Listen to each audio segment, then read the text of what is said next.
How's it going? I'm Jared Gillis. Welcome to another All About RVs, where we love to share our RVing experience with you guys, whether it's something we've changed on the RV or something that we have learned, to pass it along to you guys so you can enjoy the process and enjoy RVing even more. So the current RV that we have is the 28BH by Grand Design.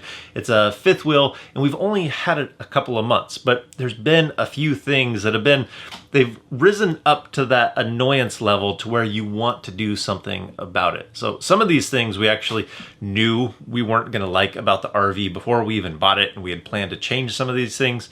And some of them, once you get into it, you realize that you need to almost personalize it and make it fit more of you and your style. Style is probably not the right word. It's personalizing it to have it function properly for us. These are things that are 100% preference for us. It's what we would prefer in the RV. It's not a design flaw necessarily by the RV manufacturer, but it's definitely how we would want the RV set up. So the first one that we have of something that I wanted to change because it didn't work for us was the boys' door to the bunkhouse bedroom. Originally on this door, there was a huge gap on the bottom here. And I know that there was a huge gap so that they can have the air balance. So when the AC is running, it's able to get back to the return air. Or if the heat's running, the heat can cycle through everywhere. But the gap was huge. I mean, it was large enough that our cat could wiggle her way underneath the door if she wanted to.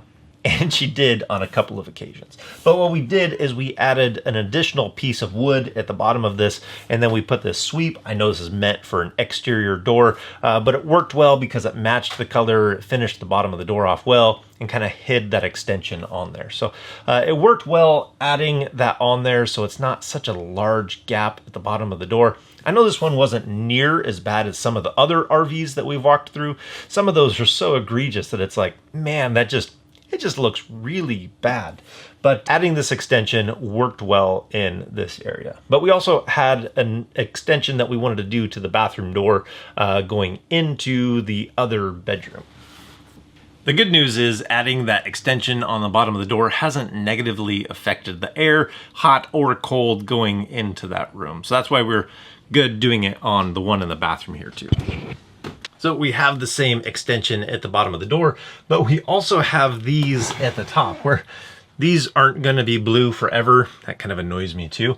So we're gonna wrap those in fabric, but this is extra memory foam that we had from when we were cutting the mattresses for the boys' room to be able to fit their beds. They just fit in these awkward gaps that if somebody come and uses the restroom at night, it doesn't flood our bedroom with light or sound or anything else like that. It's nice to be able to seal up some of these gaps so it's more of a closed door system over here from the bathroom to the bedroom. Adding these was crucial for making it feel more private in the bathroom.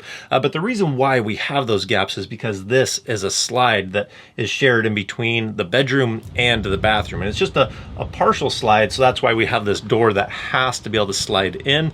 And that's why we have these that are something that can be removable. So we just pop them right into place when we're there. But it'll be much better when it's either the color of the wall type of fabric or the color of the wood that's in here. So that way it just all matches. Now this next one is something that I knew I wanted to change even before we bought the RV. So it was pretty high on the priority list. So let's go back in time to when I was actually doing the work to get rid of this annoyance. Okay, I'm gonna dive into a project that I haven't really been looking forward to, but to hopefully tackle the thing that is my least favorite about this RV by far. I don't like that it has two spots to be able to hook up the drain hose to empty the tanks. I would like one. I just want to set up one and be able to do everything that I need to empty the tanks. So we're going to try and eliminate the extra port in the back to be able to dump that tank and then combine it with this one over here. And that's going to be a wonderful thing.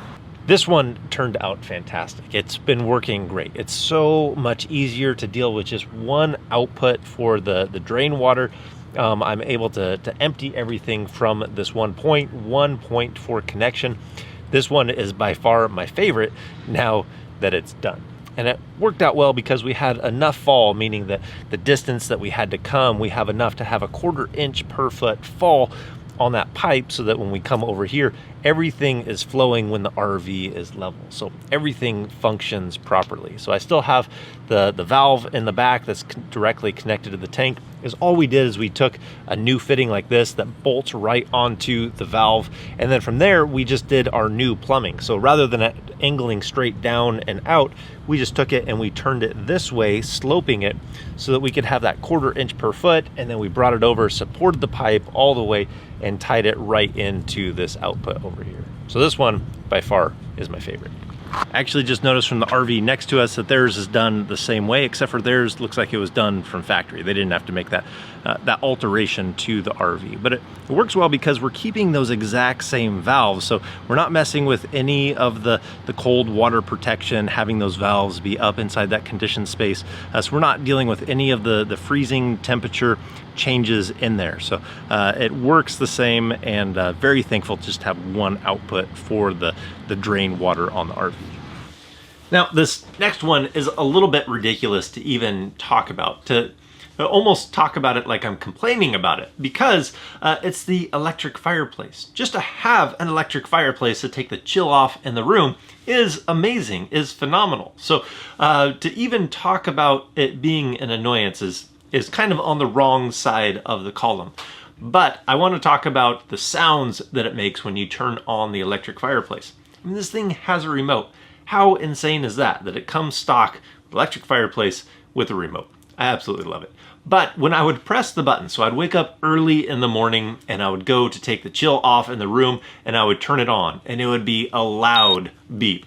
And then you would turn on the heat, 2 presses to go from low to high, and then multiple presses to get to the temperature that you want. Amazing that you have that much control, but also amazingly loud when you would press each button. Like, I'm pretty sure the neighbors would probably hear it and be like, oh, Jared's turned on the electric fireplace, or like the birds down at the lake would probably take off like, what in the world was that noise? So I actually opened up the fireplace. I'm sure I voided the warranty on this, but I went to the control board and I took the little beeper off of the control board so it can't beep anymore. So now when I wake up in the morning, so I don't wake up the rest of the family, I know the RVers and the birds weren't hearing it, but the rest of the family inside the RV could definitely hear each beep. So me silencing these buttons allows them to sleep in a little bit longer, while I like to wake up earlier and turn on a little bit of heat. So getting rid of that loud beep was a nice addition.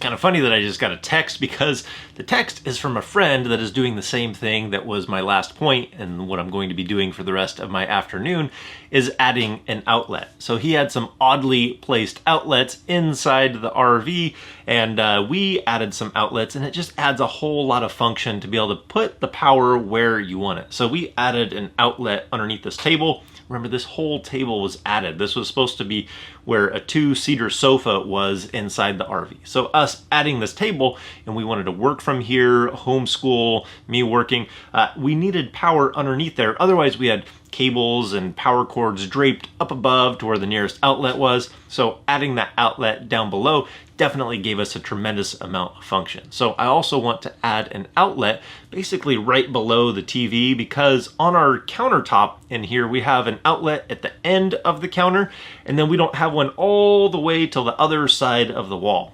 All the way, like it's a huge, massive space. But if we wanted to use the Instant Pot in the middle of the counter, we either had to slide it to one side to the other. So this is going to add the ability for us to have a device in the middle of the counter so that we can use it closer to the cooktop or wherever we would like. It gives us more flexibility. So I'm gonna get to putting that outlet in, but that completes our list of things that annoyed me enough with the RV that I wanted to change them and make them fit for us. These are 100% our preference, and I wouldn't expect them to do these kind of things from the factory. We've loved the RV, and just making these changes just helps it to become a little bit more home for us as we travel full time. So I think that's gonna do it for today. If you guys like this video, give it a thumbs up. If you want to see more videos about RVing, hit that subscribe button. And if we don't see you on the road, hopefully we will see you next video.